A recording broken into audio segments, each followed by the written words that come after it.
இப்ப பெண்கள் அதிகமாக விரும்புவது அம்மன்.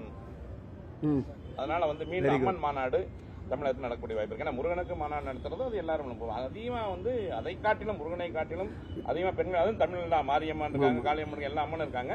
அப்ப எப்ப மாநாடு நடத்துற மாதிரி? அதாவது அம்மன் திருக்கோயில்களில் இந்த ஆட்சி வந்த பிறகு முதலில் 108 சுமங்கலி பெண்களுக்கு விளக்கு பூஜையை தொடங்கிய ஆட்சி இந்த ஆட்சி.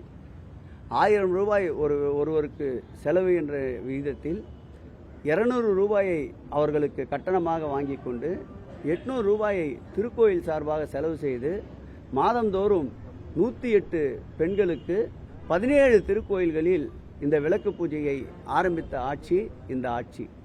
ஆகவே அம்மன் கோயிலை பொறுத்தளவில் அதிக அக்கறையோடு அம்மன் கோயிலுடைய திருப்பணிகள், சமயபுரத்திற்கு வருகின்ற லட்சக்கணக்கான மக்களுக்கு முடிவுறாமல் இருந்த 7 நிலை கோபுரத்தை பணிகளை முடித்து குடமுழுக்கு நடத்திய ஆட்சி இந்த ஆட்சி.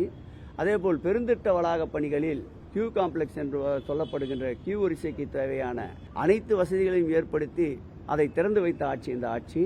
நம்முடைய அன்பழகன் அவர்கள் இந்த கங்காதீஸ்வரர் கோயிலே இந்த கருத்தை சொன்னார் என்று இந்து சமய அறநிலையத்துறை பதிவு செய்து கொள்கிறது.